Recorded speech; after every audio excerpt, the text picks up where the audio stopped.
नागपुर में मंत्री सुधीर मुनगंटीवार ने साफ कहा कि तीन दलों की दोस्ती में कभी कभार खटपट हो सकती है, लेकिन इसका असर महायुति पर कभी नहीं पड़ेगा। इसके साथ ही पेड़ कटाई पर बोले कि जरूरत पड़ने पर ही कटाई होती है और कटाई से 4 गुना अधिक पेड़ लगाने का नियम लागू है। गढ़चिरौली में खनन के लिए बड़ी कटाई पहले चरण में 1 करोड़ पौधे लगाने का लक्ष्य है। मालेगांव प्रकरण पर उन्होंने तीखी प्रतिक्रिया देते हुए कहा कि ऐसे हैवानों को कठोर सजा मिलनी चाहिए। गौर से सुनिए क्या कहना है सुधीर मुनगंटीवार का। या संदर्भातली खबरदारी घेतली पाहिजे की हे वृक्ष तोडणं याशिवाय दुसरा कोणताच पर्याय शिल्लक नाही। आणि दुसरा महत्त्वाचा मुद्दा या संदर्भात आपण एक नियम केला होता की जेवढी वृक्ष तुम्ही तोडाल त्याच्या दुप्पट किंवा चौपट वृक्ष तुम्ही लावली पाहिजे। मला वाटतं की संपूर्णमध्ये जर वृक्ष तोडण्याच्या दृष्टीने त्याची अनिवार्यता असेल, ते तोडणं यासाठी दुसरा पर्यायच नसेल तर मग मात्र या संदर्भात चौपट वृक्ष जी कोणती संस्था हे तोडणार आहे त्यांनी लावण्याची गरज आहे। जसं गडचिरोलीमध्ये माननीय मुख्यमंत्री महोदयांनी जेव्हा आयर्न ओरसाठी आपण काही वृक्ष तोडण्यासाठी परवानगी भारत सरकारने दिली तेव्हा तिथं 10 कोटीच्या आसपास वृक्ष टप्प्याटप्प्याने लावायचे आणि पहिल्या टप्प्यात 1 कोटी वृक्ष लावावे असा निर्णय केला आणि त्याला मॉनिटर करण्याची व्यवस्था केली। मला वाटतं की व्यक्तिगत रीतीने वृक्ष तोडताना एवढी खबरदारी घेतली पाहिजे।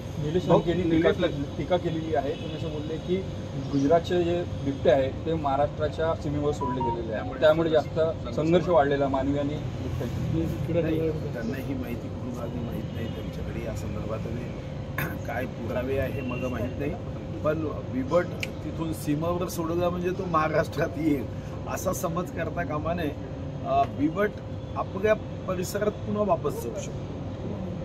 बिबट आपल्या महाराष्ट्रात वाढण्याचं एक महत्त्वाचं कारण आहे की या संदर्भातला जो अधिवास आणि अधिवासामध्ये असणाऱ्या व्यवस्था या इतक्या चांगल्या आहेत, कारण आपण हजारो हेक्टर कुरण वाढवल्यानंतर या कुरणावर जगणारे प्राणी वाढले आणि मग बिबट वाढले।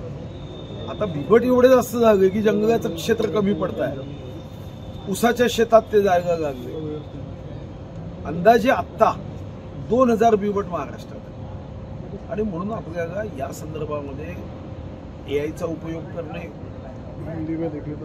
जो जुन्नरमध्ये बिबट सफारी आहे त्याची क्षमता वाढवणे, काही बिबट हे महाराष्ट्राच्या बाहेरच्या झूमध्ये पाठवणे आणि नसबंदी करणे एवढे काही उपाय करावे लागतील। गुजरातचे बिबट इथं आले असं मला दूरपर्यंत वाटत नाही, कारण ते बिबट पुन्हा परत जाण्याची शक्यता नाकारता येत नाही जर अंतर कमी असेल। राज्यामध्ये जर आज परिस्थिती पाहिली, शिंदे शिवसेना आणि भाजपचं काही तेवढंसं जमून न राहिलं आणि काही ठिकाणी राष्ट्रवादी काँग्रेस पक्ष अजित पवार त्यांनी काही वादग्रस्त लोकांना तिकिटा दिल्या आहेत। तुम्ही भाजपच्या म्हणजे सुरुवातीपासून तुम्ही आहात आणि या क्षणी भाजपचे नेते म्हणून ही सगळी परिस्थिती पाहताना तुमची काय प्रतिक्रिया आहे?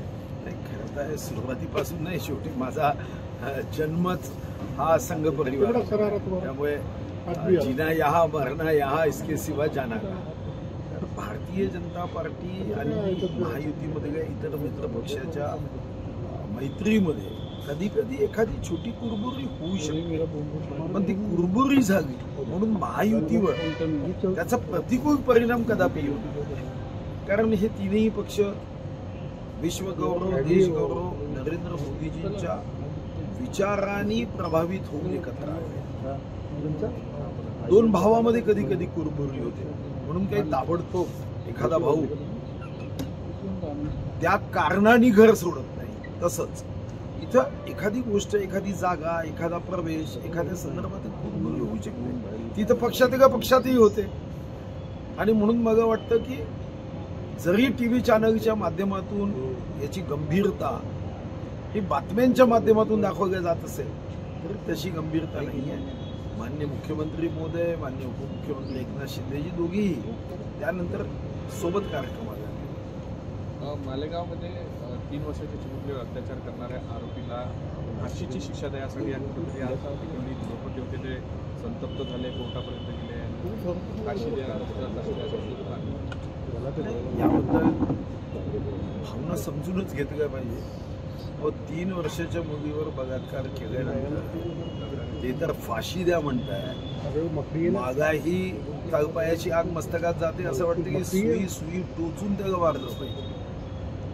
शेवटी हैवान सुद्धा अशा बलात्कारी माणसाकडे पाहून म्हणेल की रिश्ते में ये मेरा बाप करता है, अशी हैवानगिरी करणाऱ्याला कोणालाही स्वाभाविकपणे वाटेल. 3 वर्षाची मुलगी विचार करा, मी तर म्हणतो 3 वर्षाचीच नाही, कोणत्याही महिला किंवा मुलीच्या संदर्भात अशी घटना करणाऱ्यांना निश्चितपणे कडक शिक्षा झालीच पाहिजे. आणि यातून इतरांना असा धाक निर्माण झाला पाहिजे की मनामध्ये जेव्हाही वाईट विचार येईल आल्याबरोबर तो संपुष्टात गेला पाहिजे. उद्धव ठाकरे तिकडे मनसेला सोबत घेण्याची तयारीत आहे. दुसरीकडे मात्र काँग्रेस या सगळ्याला म्हणते की आम्ही मारहाणीची भाषा करणाऱ्या पक्षातून जाणार नाही. कुठेतरी महाविकास आघाडीमध्ये बिघाडी आहे आणि त्या पद्धतीनं राज ठाकरे तिकडे जाण्याच्या याच्यात उद्धव ठाकरेंची भूमिका आणि काँग्रेसची भूमिका आणि याच्यामध्ये राज्याचं हित आहे, जनतेचं हित आहे, यांच्यामध्ये फूट पडली तर महाराष्ट्राचा फायदाच आहे. ही फूट अशीच वाढत राहावी ही सदिच्छा आणि शुभकामना. अमित शहाची भेट जी आता घेतली शिंदे त्याबद्दल जे आहे ते टीका उद्धव ठाकरेंनी केली, ते एकदम वादग्रस्त बोलले, चाटायला गेल्या अशा प्रकारचे बोलले. काय असं आहे, त्यांच्याकडून फार आपल्याला अपेक्षा शब्दाच्या बाबतीत करू नये. मला तर वाटतं की कधीतरी तुम्ही त्यांना शिकवणाऱ्या शिक्षकांचा इंटरव्ह्यू घेतला तर तेही म्हणतील की शिकवताना आम्ही कुठेतरी कमी पडलो, अशा शब्दाचा ते उपयोग करतात. आणि म्हणून आपण हे त्यांच्यावर सोडून दिलं पाहिजे. एकनाथ शिंदे साहेब एक चांगले नेते आहे आणि म्हणूनच शिवसेनेमध्ये असताना त्यांचा सन्मान व्हायचा. पण जेव्हा 24 ऑक्टोबर 2019 रोजी माननीय उद्धव साहेबांच्या मनात बेईमानी आली तेव्हा त्यांनी स्वर्गीय हिंदुहृदय सम्राट बाळासाहेब ठाकरेंचा विचार हा टिकावा, त्याचं संरक्षण व्हावं, तो विचार स्वतःच्या हातात घेतला आणि भारतीय जनता पार्टीसोबत युती केली, काँग्रेससोबत गेले नाही. त्यांच्या मनात जो राग आहे त्या रागातून त्यांना माननीय एकनाथ शिंदे एखादीही छोटंसं अशी घटना झाली की ते त्यांच्यावर असे बरसतात, पण त्यातून फायदा कोणताही होणार नाही. एकनाथ शिंदेजींचं नेतृत्व सर्वांना घेऊन जाणार आहे, सहकार्याचं नेतृत्व आहे आणि म्हणूनच 40 आमदार शिवसेनेचे, इतर तर 10 होतेच, एवढे आमदार एखादा नेता सोबत घेऊन जाऊ शकतो. लक्षात घेतलं पाहिजे. त्याच्यामध्ये निश्चितपणे संघटनेचा त्याच्यामध्ये एक चांगलं भाऊ हसन मुश्रीफ यांनी दावा केलेला आहे की ईडीच्या आरोपातून माझी मुक्तता झाली. हे दावा नाही, सत्य सांगितलं असेल. दावा काय करायचा आहे, निर्दोष मुक्तता ईडीच्या याच्यातून झाली असेल, पण दावा नाही आहे. त्यांना जी काही त्या माध्यमातून माहिती असेल